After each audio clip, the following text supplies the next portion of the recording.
Have you ever explored your ancestry? What did you discover? Welcome to Audiobook Reviews in 5. This is Yana, also known as Jana. In today's extended episode, I'm sitting down with Rachel Décoste, a writer, educator, and social policy expert from Ottawa, Canada. Rachel is also a history buff. She recently published an audiobook detailing her epic odyssey to Africa. Guided by a DNA test, she visited 5 countries, each representing a piece of her ancestry.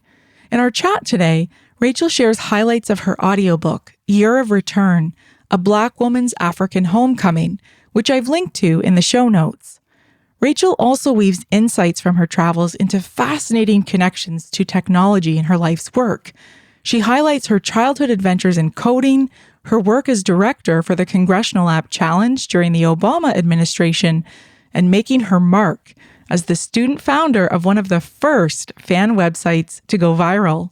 And now I bring you Rachel Décoste.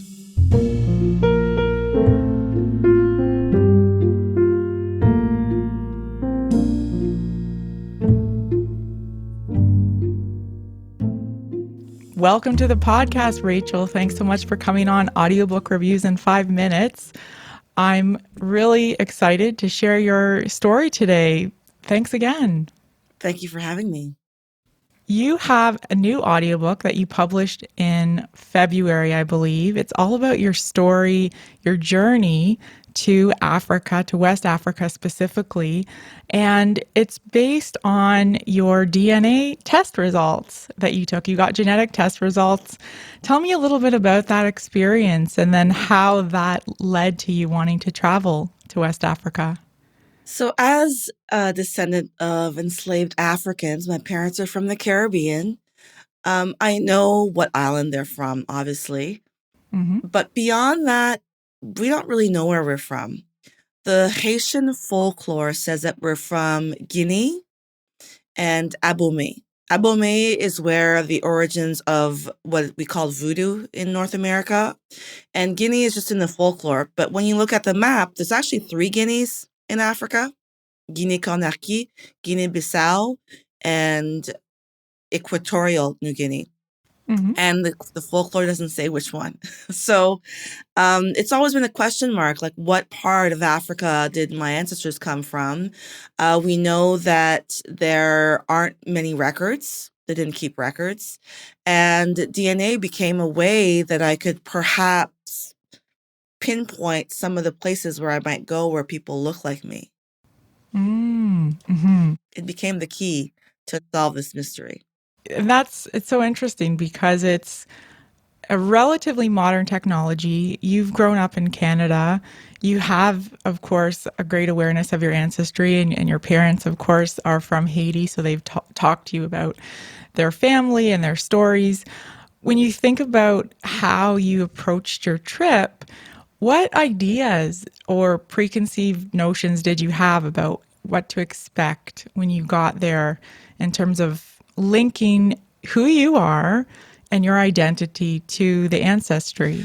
I had a lot of preconceived ideas about Africa because I was raised in North America. Just like everybody else that's Right. raised in North America, we have ideas about poverty, children with flies on their faces, corruption, violence, political instability, lack of what we would call civilization, meaning they might live in huts. Running water might be an issue, etc. So that's the idea I had. But at the same time, I've met people who immigrated directly from Africa in the past 10 years who tell me that their city had running water, they had electricity, they had sky rises, they speak multiple languages. So there's a duality there that you wonder which one is it. And as far as my ancestry, I wondered what part of Haitian culture might I find in Africa. Having traveled across the Caribbean before that, including South America and Brazil, there are some dishes that I thought were Haitian. And I went to Brazil and I saw the same exact thing with a different name. Oh, wow. And that happened across the Caribbean and South America. And I thought maybe I'll see more of those linkages in Africa. I didn't know what to expect, but I knew I'd see something that could remind me of my ancestry in Haiti, and perhaps some of the the cultural baggage that my parents came to Canada with. Maybe I'll see the linkages there. I don't know what I'm going to see, but I was excited to find out. Yeah, yeah. One of the first scenes in your audiobook is you looking at this landscape, and then this music from the Disney movie The Lion King pops in your head, and immediately you feel self-conscious about, oh, this is not African. This is, Elton John. It's a British guy, British white guy. yeah, exactly. So I found that so funny, but also kind of refreshing, because you're painting a very honest picture of what we bring to our experiences. And we're expecting a certain experience typically when we go somewhere, even if we don't even realize it. And this was one of those moments where you realized, oh, I've been carrying this around, and here I am, and this music comes into my head. I found it really interesting that you paid so much attention to the detail and the authentic experience of each place. And you share that with listeners. You talk a little bit about the bustling nature of the Ivory Coast and the history of trade. Can you talk a little bit about how you link that back to your own sense of self and your understanding of the world around you? I'm a history buff. And I love to find out what makes people tick, what makes people different, why culturally one part of the country went right, the other one went left. And having learned a little bit about Africa and knowing that many of these countries used to be ethnic groups, and they were split by borders. And so you can see some of the similarities in different countries, and you can also see some of the differences between tribal groups that are still present today. So these are groups, just to clarify, you would see similarities in different countries because these borders had been drawn arbitrarily for colonial reasons, not really respecting the boundaries of the original inhabitants of that land. Exactly. So there are Yoruba people in Benin and in Nigeria. And to this day, because they were colonized by two different European countries, so one was French, one was English, in order to talk to each other, they have to speak Yoruba because they don't speak, they're not bilingual in the Canadian sense, meaning they don't speak French and English. And so there are ways that Africans connect through their international borders. And there's also some differences within countries because obviously some of the ethnic tribes ended up in one country. And some of those differences you could see today, whether it's some of them are tall, particularly tall. Some of them are particularly, they have a different shapely. They might have different languages, different religions. And as a descendant of enslaved people, I know that we were all mixed together. So all of them are part of me. And I thought it was interesting that I could at least try to connect with almost every African I met, because I said, because I'm a descendant of enslaved people, we're cousins, regardless of your ethnic tribes, regardless of your current cultural differences within the country. I'm related to both sides. So I'm friends with both sides. So I love that I could connect with everybody. But there's also a part that was difficult, which was for any enslaved person, a descendant of enslaved people, eventually you're going to face slavery. Right. There's no way around that. And so I visited several slave memorials. Sometimes it's the actual building where they kept mostly young people. Most of them were children. I remember the description in your audiobook at looking at this structure and thinking to yourself, someone had to design this to hold human beings. And that's really driving home that feeling. How would you describe that in the sense of being there in person versus reading about it or hearing about it, like someone who's listening to this? We've all heard of the movie Roots from the Yeah. 70s, which I think was remade recently. We've seen those movies, 12 Years a Slave, which won an Yeah. Oscar. And a lot of them show a depiction of the enslavement of Africans. Right. And those pictures are difficult to watch in film, in fictional film. Mm-hmm. In person, it's 100 times worse. Wow. Just the severity of it, the cruelty that was made. And that's what I talked about. The person that designed the house with ideas of how can I use the space to best hold people in bondage Mm-hmm. and punish those who might cry out too loudly or resist. Where will I put them? And they found a space under the stairs. Like the way that they use space to harm people was just hard to watch. And even Mm-hmm. though there are no actual people that you will see getting enslaved, it's all just the walls. It's very easy to imagine how this functioned when you're Yeah. physically there. And perhaps the ghosts and the spirits of people who died there are still there, but it was very vivid to me. It's more vivid than the movie. And it was hard to see that. I talk about maybe a Jewish person that might go to Auschwitz, how they might Yeah. feel at Auschwitz. It's not a pleasant experience, but you go there to see and give testimony to what happened to your ancestors. And for me, I feel like I grew stronger Mm-hmm. from that experience because I hadn't really ever comprehended how a miracle it is to survive that. Yeah. You weren't, if this was a Vegas betting game, you would never bet that anybody would survive that, much less the Middle Passage, much less 400 years of slavery, much less that I'm standing here now. Yeah. You would never have bet that this would be, that I would be alive today. And going through that experience made me feel that I'm of descendant of strong people.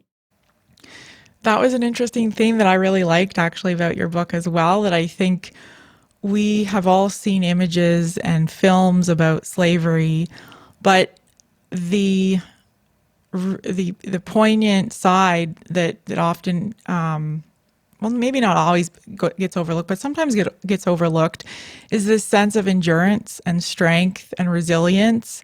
And that sense of resilience was brought out in you by visiting those places. And it was a reminder of the strength of your ancestors. And the strength that's in my bloodlines. Yeah. And it made me resolve to live my best life because that's what they would have wanted. That's why they survived. That's why they kept going. Mm-hmm. It's so that people like me could have a life and do the best that they can with it. And there's really no excuse for me not to live in their memory.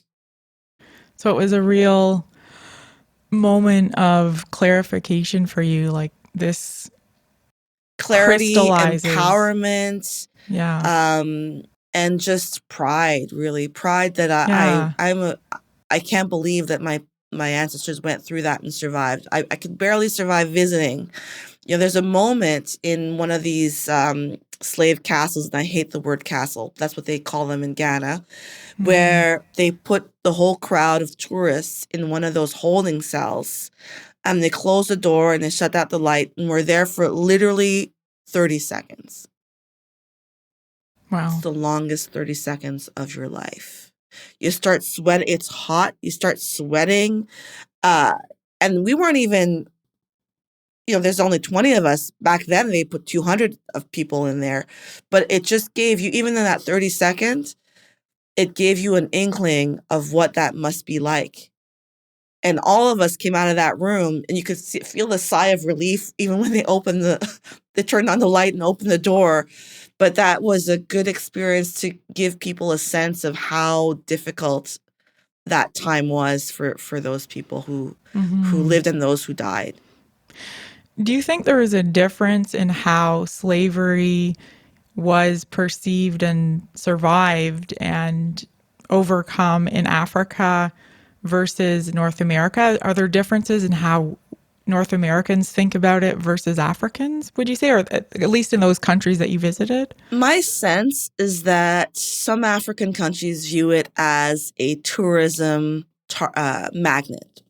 Okay. For African Americans who come with US dollars, which is a very, very powerful currency everywhere in the world.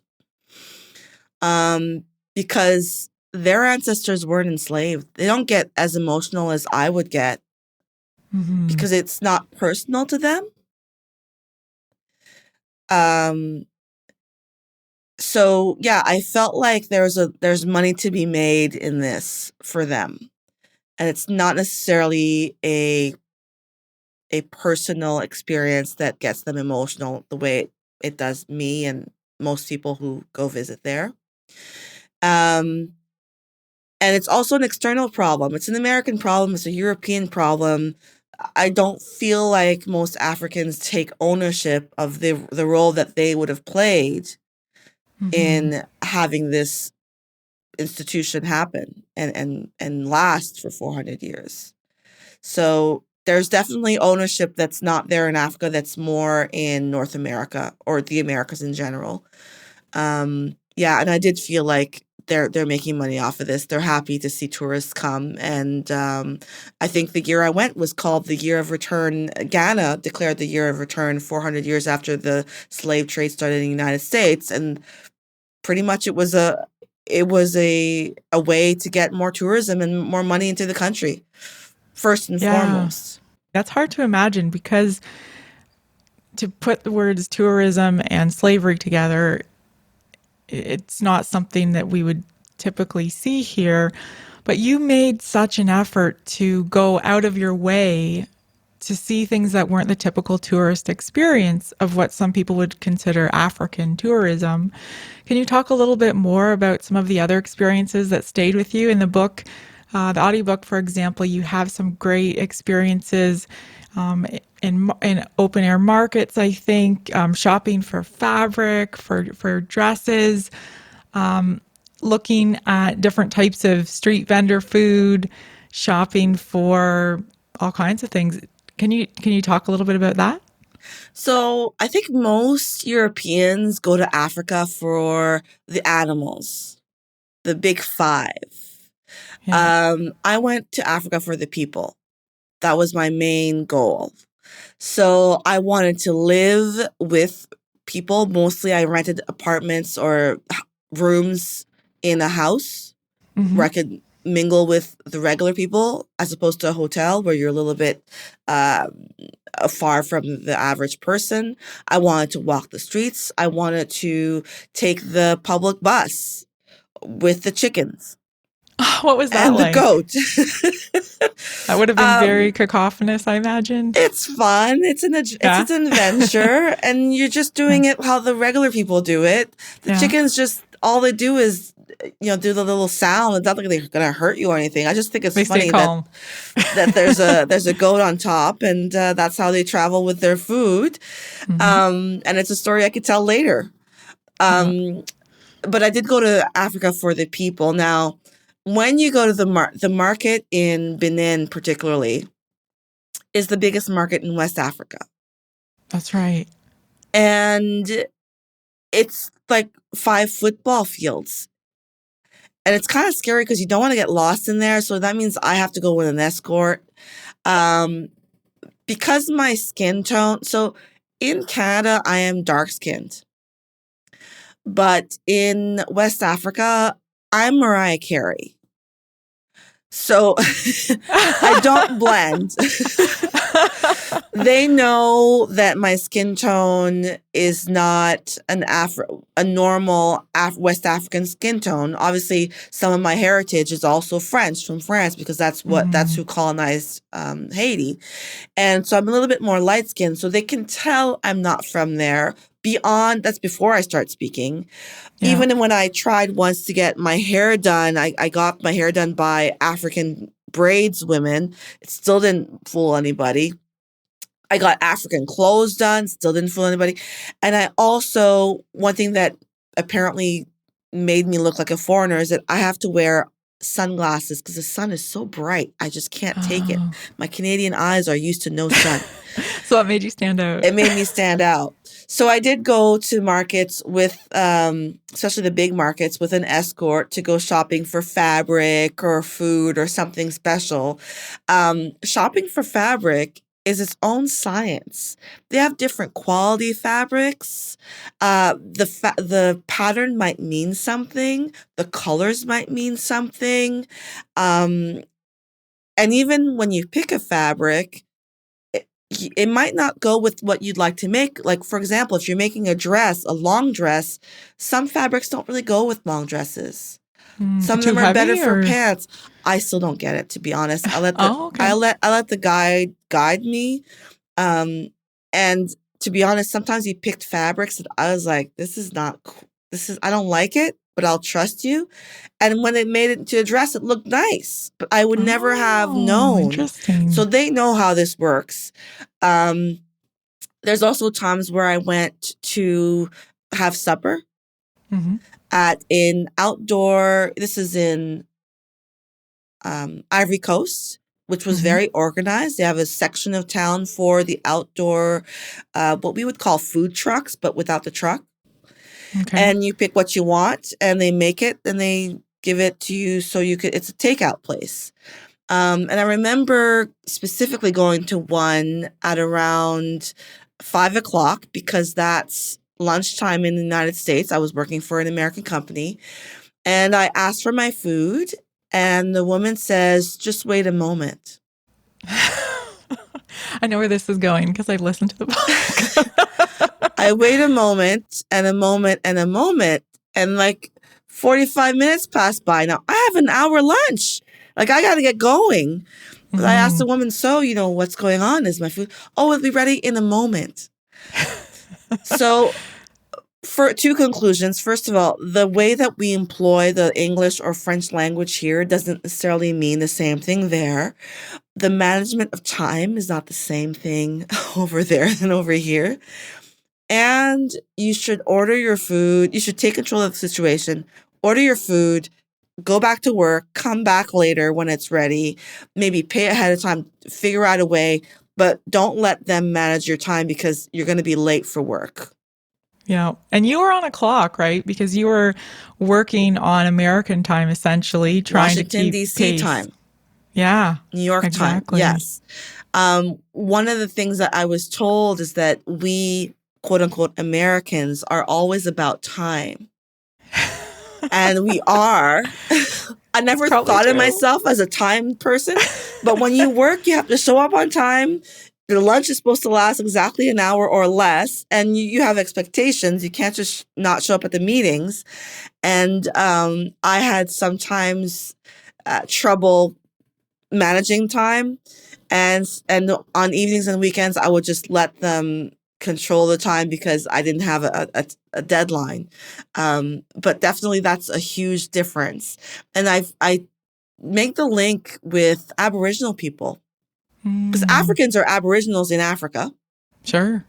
Yeah. And Aboriginal people in North America often have a different relationship with time. And sometimes that's good to take your time and let things flow and not be so regimented. So I try to walk a fine line when I was over there because I did have to work. Did you want to keep that balance when you came back? Did you miss the more easygoing approach to time, or was it more of a relief to get back to a scheduled world? I like schedules. I like planning. Okay. I like knowing ahead of time when I'm leaving, when I'm going to get there, what snacks I have to bring so that I don't get hungry on the way. I like planning everything. Mhm. Um, but, this probably was the first ever trip that I've taken abroad where I didn't have everything planned to the second. It was an impromptu trip. I didn't really have time to plan. And it was probably the best trip I've ever taken. So that's a lesson for everybody that you don't have to necessarily have everything planned ahead of time to have a great time. Well, and actually, you took advantage of opportunities as they came up to visit places you might not have otherwise gone. Yeah.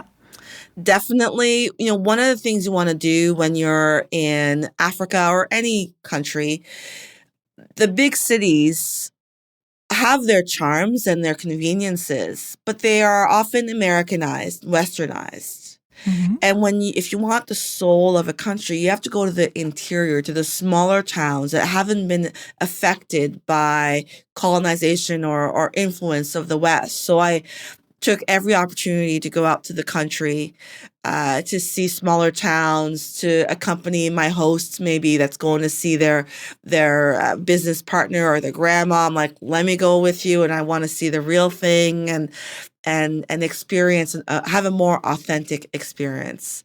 That was a lot of fun. Yeah, yeah. Well, and one of the things I liked about your audiobook as well is you used music to highlight sometimes the pace of the travel. So the music gets a little bit faster, or there's like cliffhanger moments where it stops.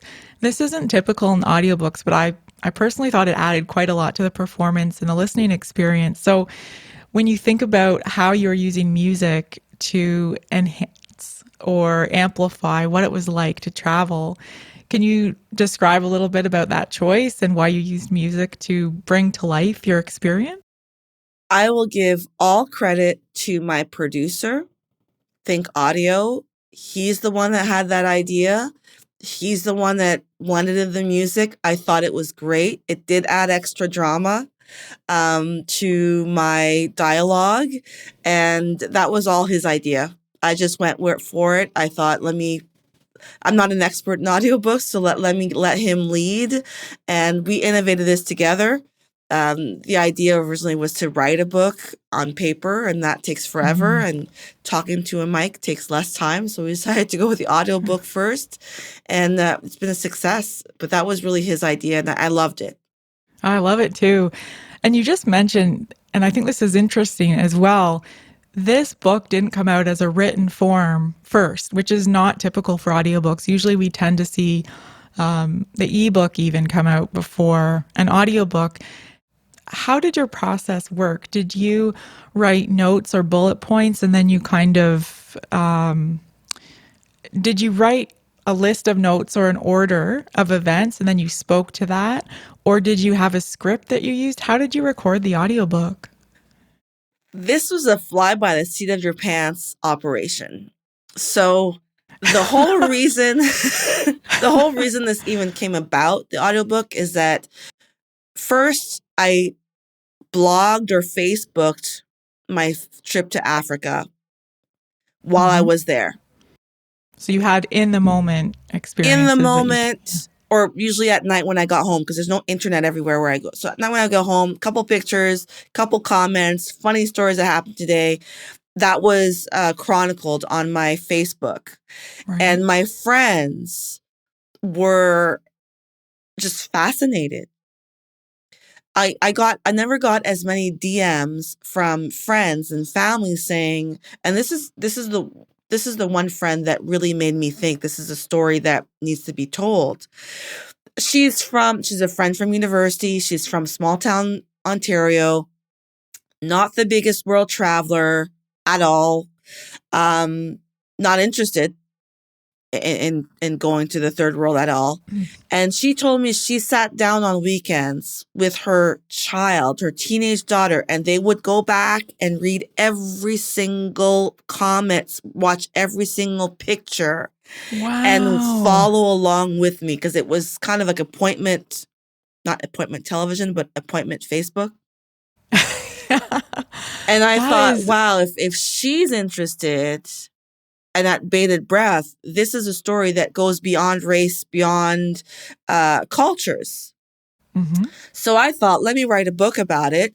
When I came home, I shared even more details with my friends and family, and I would hold court for like an hour.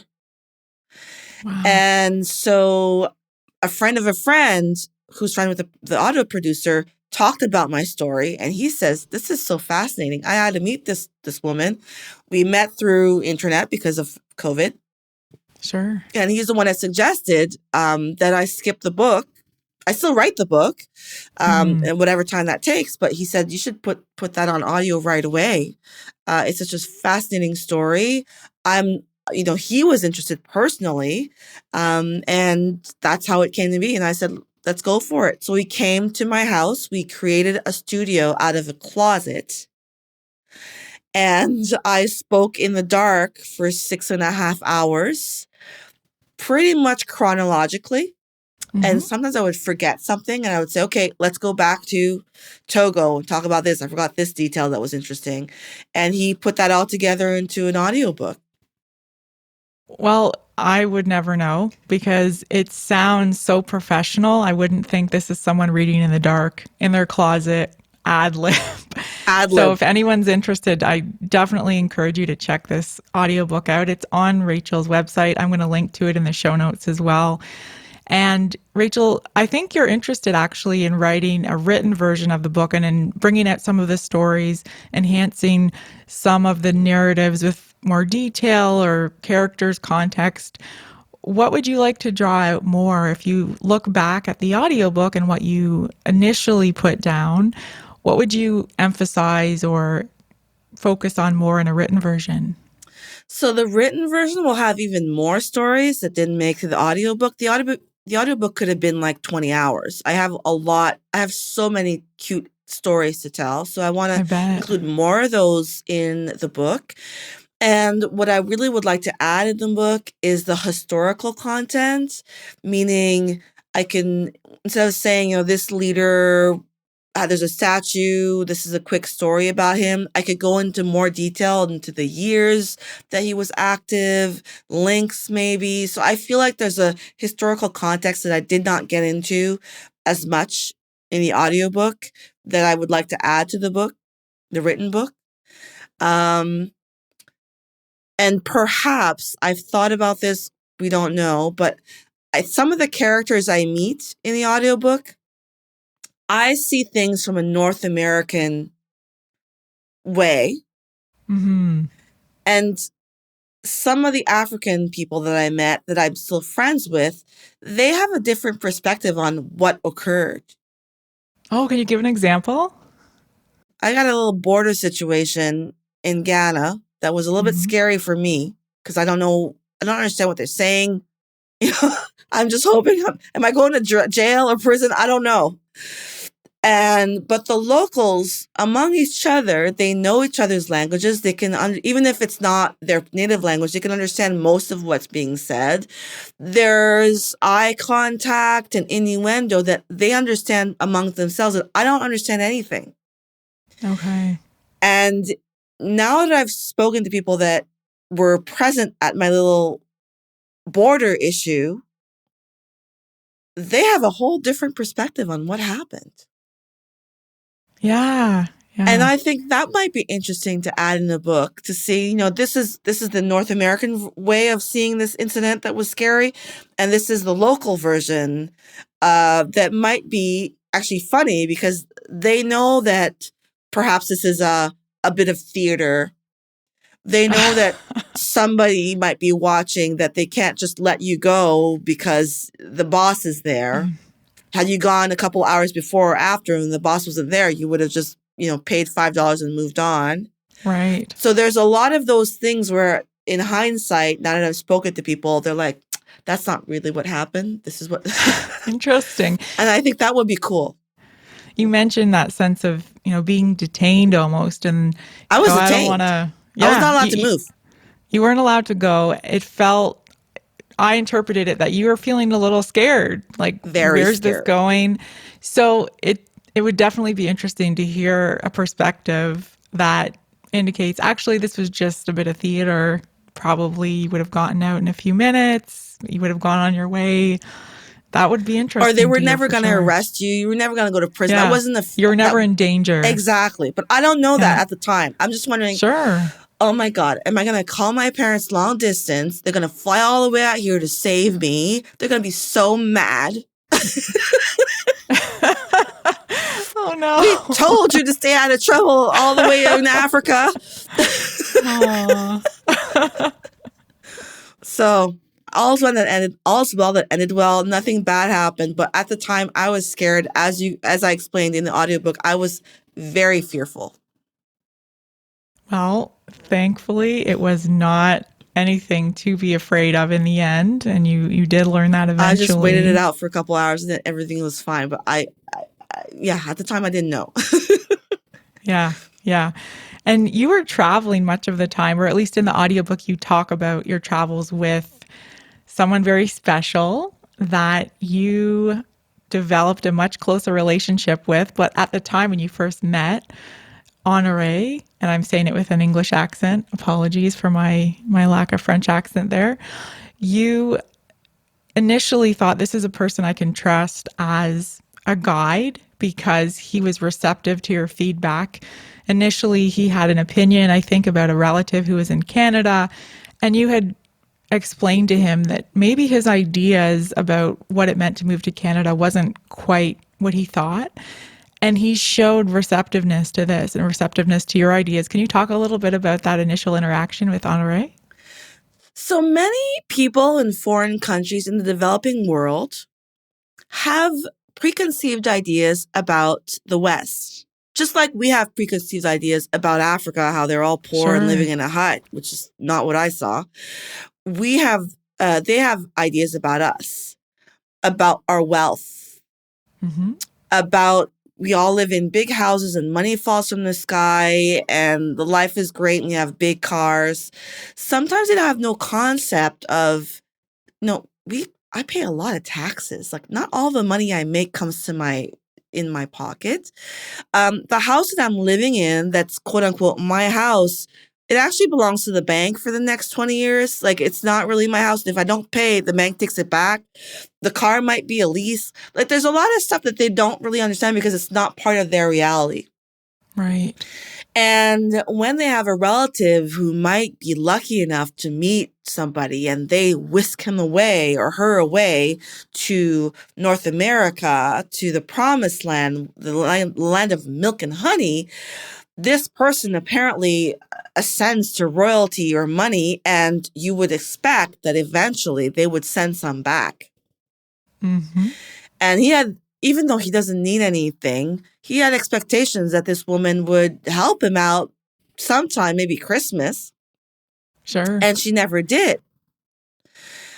She's called a couple of times, and when she's called, she was sad over the phone. She happens to live in rural Canada, like all the way up north past Quebec City, where I'm like, there's probably no Black people around. She has nobody to talk to in her culture. She has to adapt to a new country, even though we both speak French. Our French are their French, and their French are two different Frenches. So linguistically, she's in a new country. Culturally, she's in a new country. Weather-wise, it's a whole different world.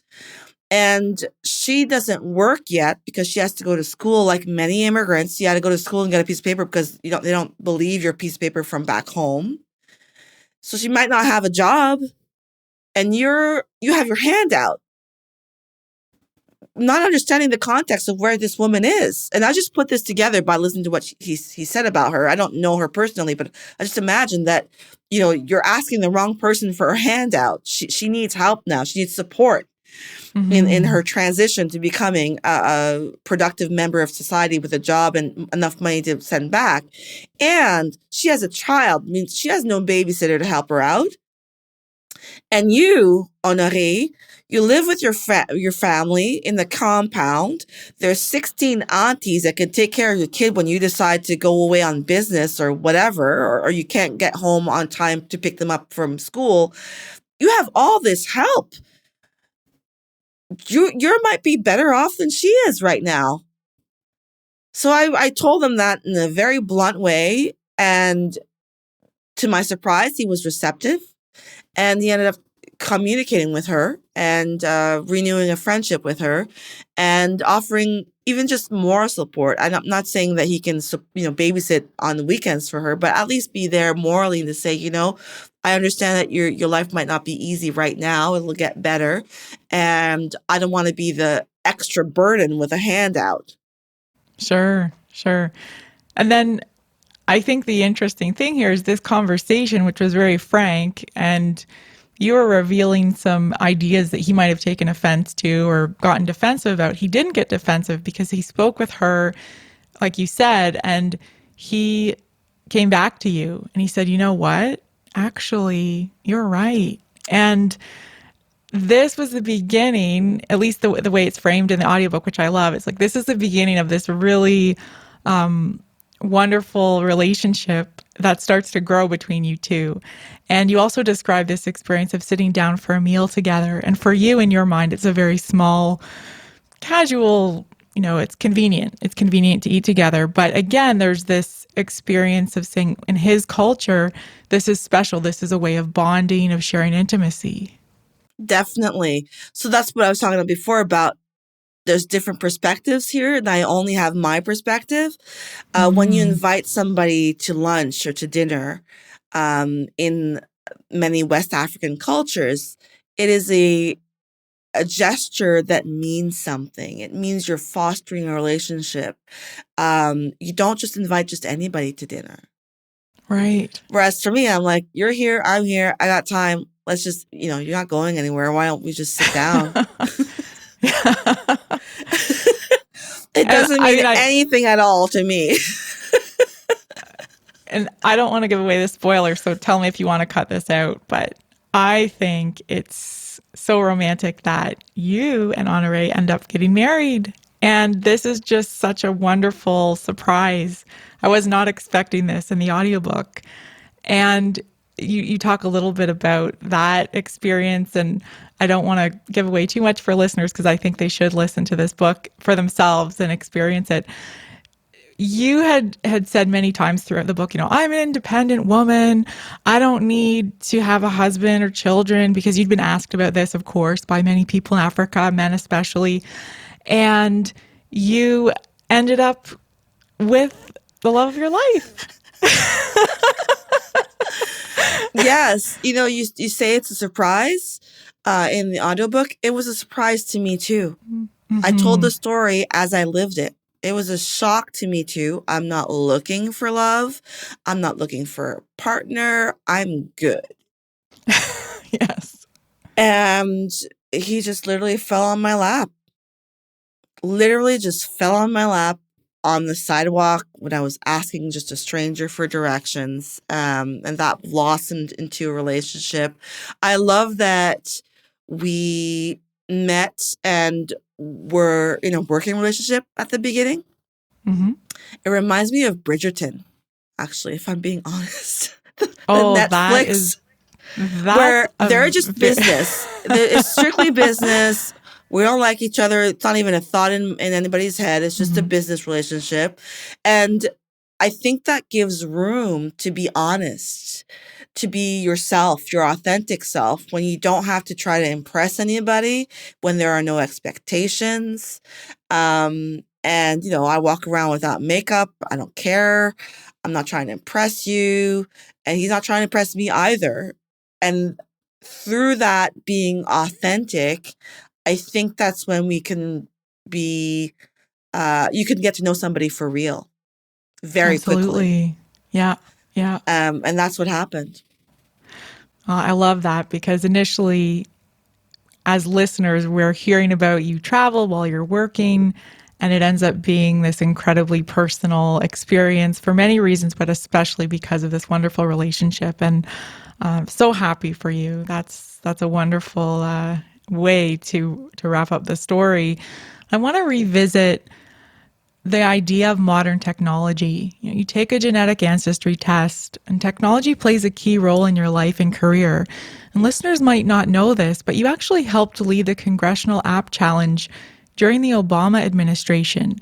And how do you see the role of technology in your life and work? And maybe before we go on, I'll explain to listeners that the Congressional App Challenge is in the United States. It's designed to engage student creativity and encourage their participation in science, technology, engineering, and math, or STEM, education fields. And it's a nationwide event. And so you were traveling around the United States before you went to Africa as part of your job. And you've had all of these different experiences with technology and with people from all walks of life. Can you talk a little bit about that and bringing it all together, bringing about the idea of technology and authenticity and identity? So I am a software engineer. That was my first career. I have a That's degree in right. computer science. And I ended up being the national director of the Congressional App Challenge, where I, on behalf of Congress, promote computer science across the United States, all 50 states, which was exciting. And I would link it to the DNA test. If it wasn't for DNA technology, there would be no way for me to find out where my ancestors are from. Exactly. The records have been lost or were never taken or have been burnt in the case of some African places where they just burned it down when they left. Yeah. So there are no records. If it wasn't for technology, I couldn't even take this trip to Africa, knowing where I was going, choosing countries where I was from. And technology also allowed me to write out my place in Washington, D.C. through the internet. I got a subletter for 6 months. And it also allowed me to work full-time remotely. You know, pre-COVID, this was kind of an arrangement that wasn't normal, right?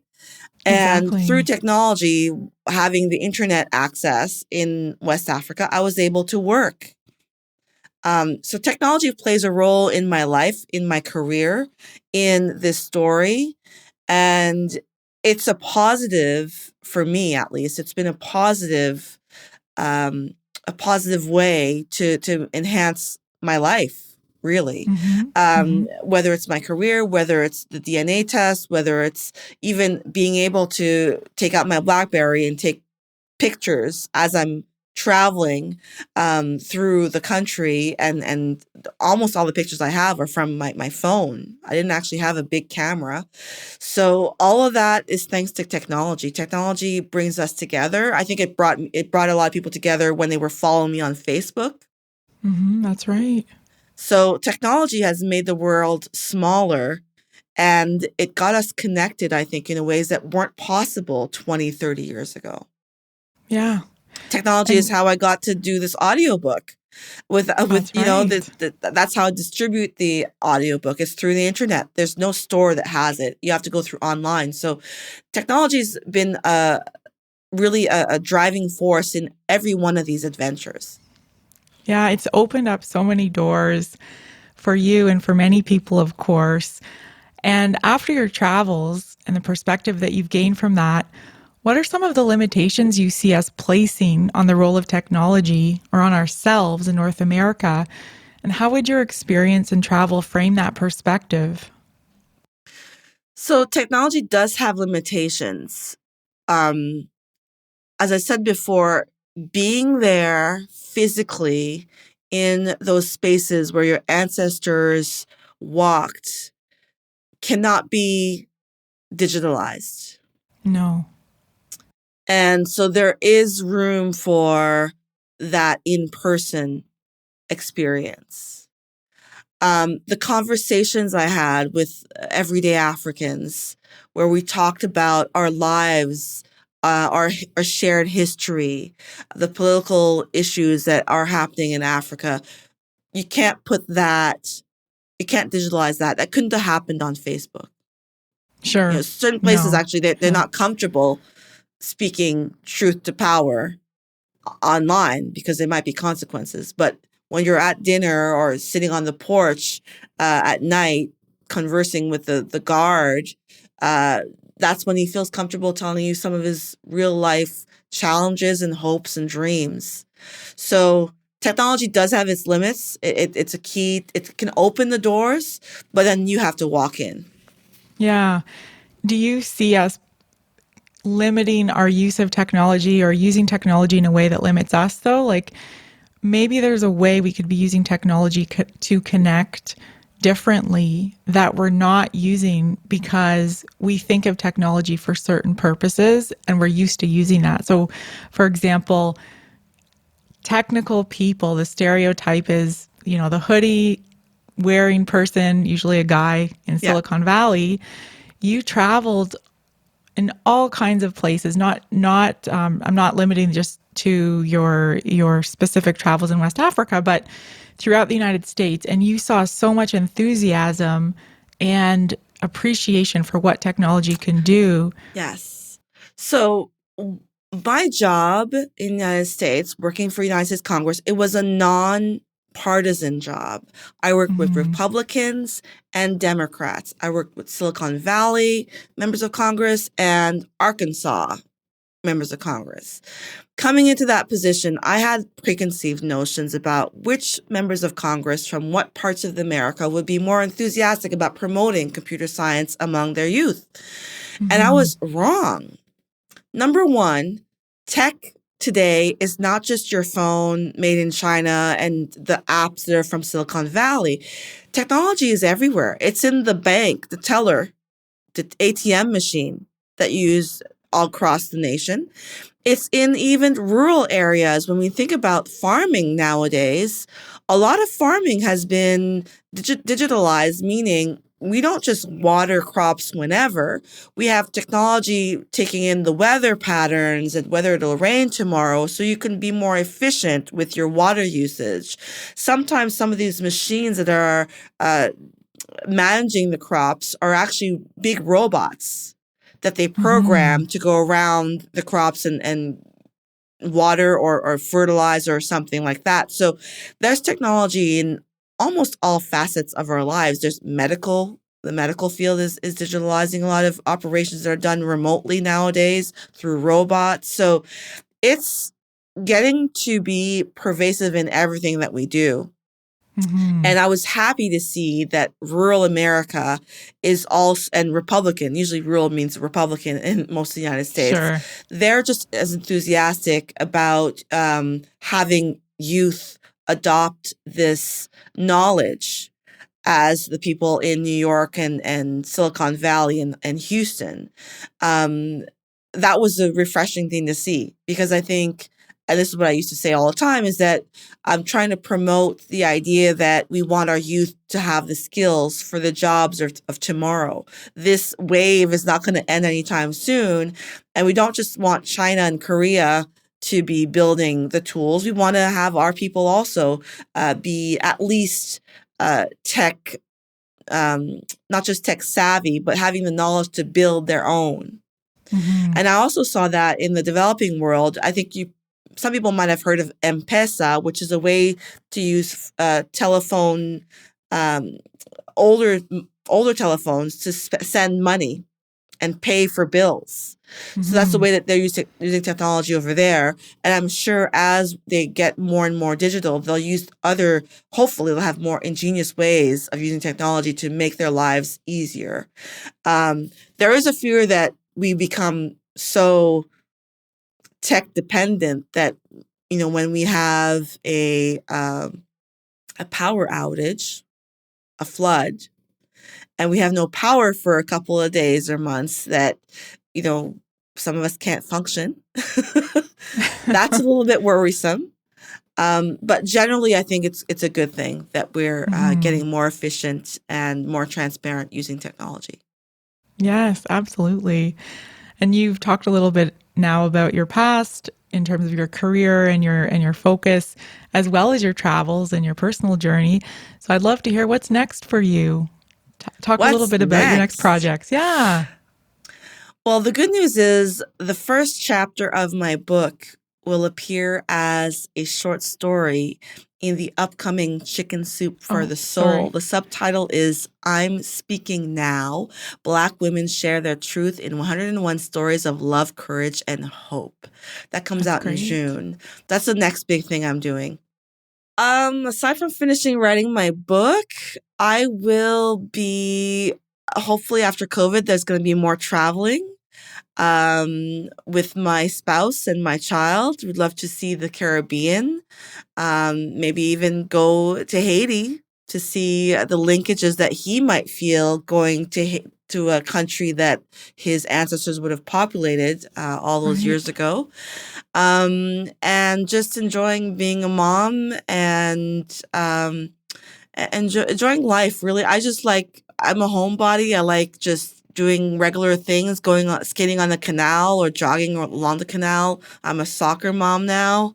No way. And the next big thing that we have circled on our calendar is the World Cup when it comes to North America in 2026. Oh, well, we should definitely be clear of COVID by then. Yes. Fingers crossed. Yeah, I'm super excited to see what you come out with next. I'm sure it'll be interesting. I was looking at I think, was it your Twitter profile? It was one of your public profiles, but did you found a fan club as well? Yeah. Oh, did I not say that in technology? I don't know if you care. So back in 1995, when I arrived at the University of Guelph the first day, it's like the day after Diana died, Princess Diana. And I've heard of this thing called the internet. No, it was called the World Wide Web. The World Wide Web, yes. So I heard about it. And within the first week of being on campus, I said, show me where this World Wide Web thing, I want to see what it is. Back then, it was a lot of black and white text. And if you got this new browser called Netscape, you might see some pictures.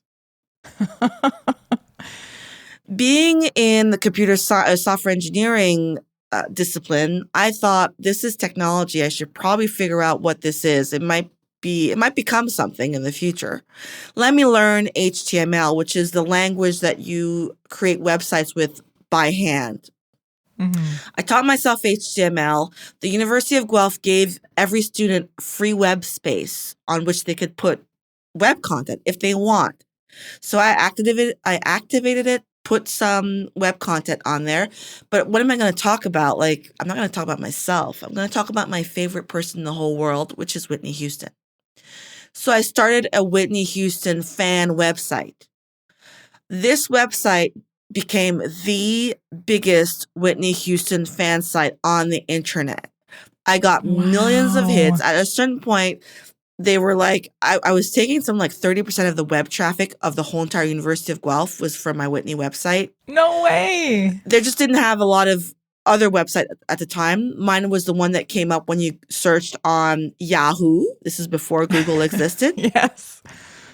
And I had hits coming from across the world, like Europe, Middle East was big on Whitney Houston. You name it, it was me. And it grew into a huge enterprise. And I got to be on some American magazines because of it, namely Us magazine. That's the biggest one I appeared in. Back then, you had to get your entertainment news by buying a magazine. Oh, it was a weekly magazine. Yeah. So I was in one of those magazines. They talk about how this is really interesting. The article, 1997, June, I believe. The article talked about this new phenomenon called fan websites. A new phenomenon. And they listed a whole bunch of them. There was Trekkie websites and fan sites for whoever was a big star back then. And the last paragraph of this article starts with, quote, like the beach variety, web surfers tend to be white and male. This is why Rachel Décoste, a 20-year-old software engineering student in Canada, stands out because she's black and she's a woman. She's somewhat of a pioneer. And then they talk about my Whitney Houston fan site, how I've never heard from her. A week later, I got an email from Whitney. I died. Oh, what did she say? She said, I saw your article. I consider you a friend of mine. Thank you for being a fan. I died. Oh my gosh. What a moment. So, yes, technology is the key to everything. Yes. Oh, I love that story. So it started very early for me. And if I want to go, since you're recording, I'm going to go. If the real start for me with technology was in the 80s. I was approximately 12. My parents got a computer so we could type our assignments instead of doing it on a typewriter. Mm-hmm. The computer, which maybe was like a 286 or 186, like it's a really early model, it came with a free computer programming language called GW Basic. I went to the library and got a book to learn what this thing was about. And I created my first computer program, which was for my little sister. She was learning math at the time. So it was a random test where it would ask you, what is 3 plus 2? And then you had 3 tries to get the right answer. And if you didn't get it right, well, it told you what the right answer was. If you got it right, it asked you another one. And it would randomly ask you math questions. That was my first program. I did not know I was programming back then. I just was, quote unquote, playing with the computer. It's when I arrived at University of Guelph, first year programming class, and I was like, oh, I know, I've seen this stuff before. And that's when I learned that I was programming when I was 13. Without even calling it programming. Didn't know it was called programming. Ended up being my fun. Career. Exactly. That's Life so happens cool. when you're having fun. So technology started very early for me. It's becoming my career, and it's helped me, go to Africa. It's helped me do the audiobook. I'm a fan of technology. I love it. And I can't wait to see what you come out with next. Thank you. Thanks so much for coming on the podcast today, Rachel. It was great to have you. Thanks for having me.